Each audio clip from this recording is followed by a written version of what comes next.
సూచిస్తున్నట్టుగా supreme court ధర్మాసనానికి హెచ్చరికల రూపంలో ఆయన మాటలు జారీ చేసినారు. సనాతన ధర్మం ఈయన వలనే కాపాడబడుతున్నట్టుగా,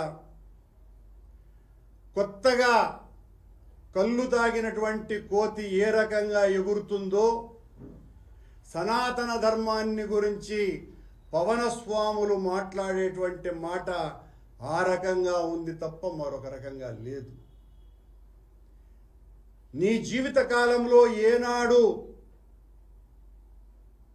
ధర్మాన్ని గురించి, హైందవాన్ని గురించి, సనాతనాన్ని గురించి, ప్రాచీన సాంప్రదాయాలను గురించి మాట్లాడనటువంటి వ్యక్తివి ఈ రోజున కొత్తగా ఈ పాఠం వెతుక్కున్నావు అంటే దీని వెనుక చాలా పెద్ద అజెండా ఉన్నది అని స్పష్టంగా అర్థమవుతుంది. ఈ పవనస్వాముల వారి కొత్త పీఠాధిపత్యంలో చేరిన వాళ్లకు, ఈ పీఠంలో చేరే వాళ్ళకి చాలా సొబగులు ఉన్నాయి, కావలసినంత స్వేచ్ఛ ఉంటుంది. ఈ సనాతన ధర్మ పరిరక్షణ స్వాముల వారి పీఠంలో చేరినటువంటి వాళ్లకు బాప్టిజం తీసుకున్నా ఏ అభ్యంతరము లేదు. ఎందువల్లంటే పవనస్వాముల వారు ఒకసారి బాప్టిజం తీసుకున్నానని వారు ఉటంకించినారు.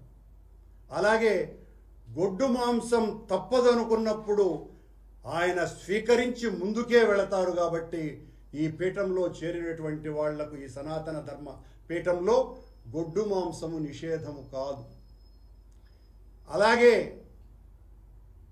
ఈ మఠానికి, ఈ స్వాముల వారికి మతము లేదు.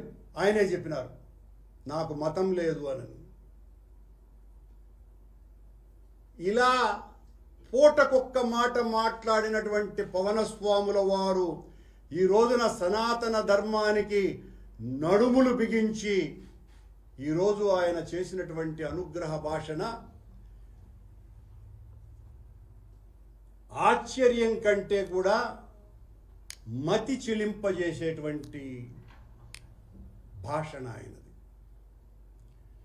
ఇప్పటి వరకు సనాతన ధర్మాన్ని ఎవ్వరూ కూడా పరిరక్షించలేదని, సనాతన ధర్మం మీద దాడి చేస్తే కోర్టులు పట్టించుకోవు, ఇతర మతాల మీద దాడి చేస్తే కోర్టులు పైకి లేస్తాయి అని కోర్టుల మీద కూడా చాలా బలమైనటువంటి చురకలు వేశారు పవనస్వాముల వారు.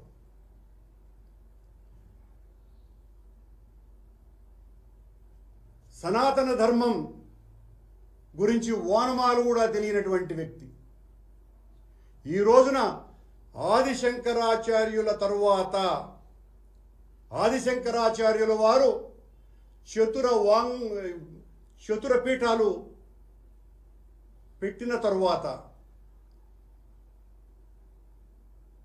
శృంగేరిలోను, ద్వారకలోను, పూరిలోను జ్యోతిర్మఠం తరువాత ఈ రోజున మళ్ళీ పవనస్వాముల వారు అంతకంటే కూడా వీర విజృంభణ చేసి ఆనాడు 72 అవైదిక మతాల మీద తన దండంతో నిలువరింపజేసి హెచ్చరించి వాళ్ళనందరినీ కూడా సనాతనం వైపు మళ్లించినటువంటి శంకరపాదుల వారి కంటే కూడా తీవ్రంగా ఆగ్రహోగ్రదగ్ధులై పవనస్వాముల వారు సనాతన ధర్మం మీద ఈరోజు మాట్లాడటం జరిగింది.